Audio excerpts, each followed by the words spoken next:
Përshëndetje dhe mirë se erdhët në episodin e radhës të podcastit tonë. Në këtë episod kemi të ftuar Bronila Kullove, mësuese për vitin 2019, dhe për qenë sinqert jeta e saj ka kaluar një kalvar të gjatë mundimesh, por me vullnetin që atë e karakterizon, ajo nuk hoqi dorë kurrë për të arritur qëllimet dhe ëndrat e saj. Kanë kaluar disa vite nga një aksident i rëndë që ju keni kaluar.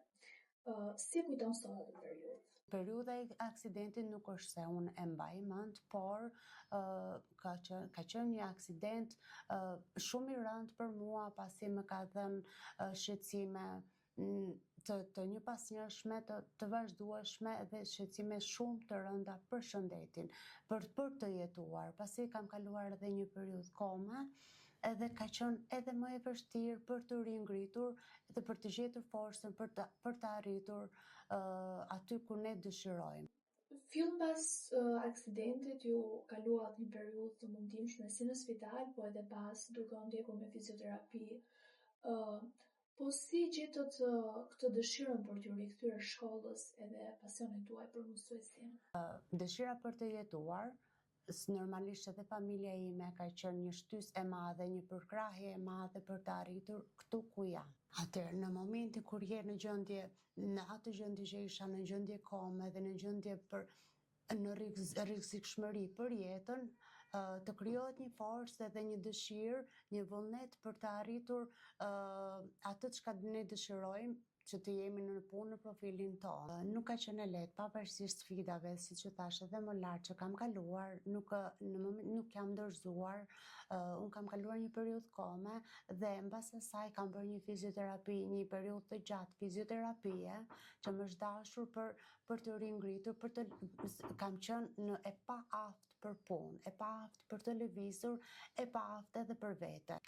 Mbas një viti e kisha të nevojshme të bëhej edhe një ndërhyrje tjetër nga për mua për shëndetin tim, por nuk është se ishte e lehtë për të rikthyer në bankët e shkollës përsëri, sepse nuk do isha më si më parë, nuk do isha me atë fizik normal, që mund të ishte edhe një student tjetër paralelisht me mua.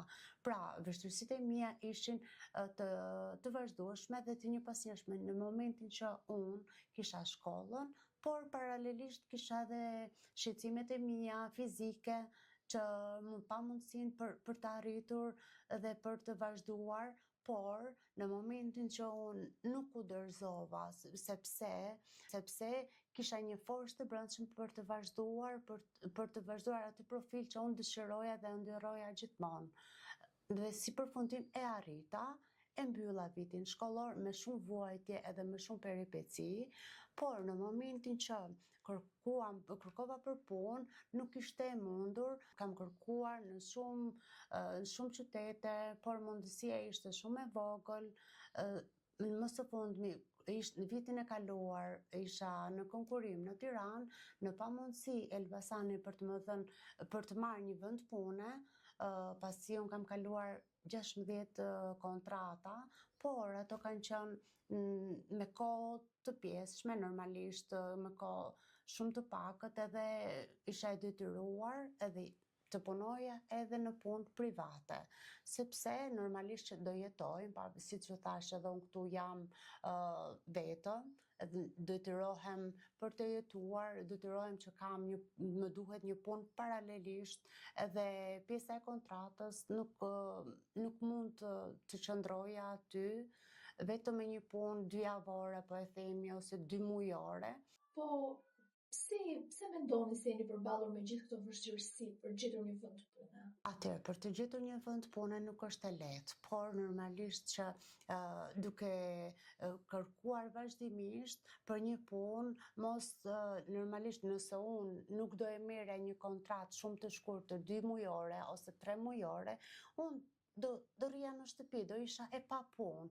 Pra më lëvërdisin edhe këto kontratat e shkurtra, sepse më intereson të isha e detyruar të punoja. Çfarë do të thotë për ty sot që ti je e pavarur dhe kaq e fortë sa je? Shpirti im ka qenë gjithmonë luftarak, pavarësisht vështirësive që më ka përballur jeta, asnjëherë nuk jam dorëzuar, por jam ringritur dhe kam luftuar edhe më e fortë se ç'isha më parë. Ndaj, të qenurit e pavarur për mua ka qenë një mision. Çfarë mesazhi do t'ju jepje gjithë vajzave që mund të jenë duke u përballur me një situatë si e jotja? Vullneti dhe dëshira, përpjekja për të arritur në atë çka dëshirojmë, me vërtet realisht, çdo gjë e pamundur bëhet e mundur, por vetëm nëse ne luftojmë për atë çka ne duam të arrijmë. Faleminderit që ishe me mua në këtë podcast, ishte kënaqësi të të njihja. Faleminderit ju. Bashkë do të shihemi në episodin e radhës. Deri atëherë, mirë takofshim.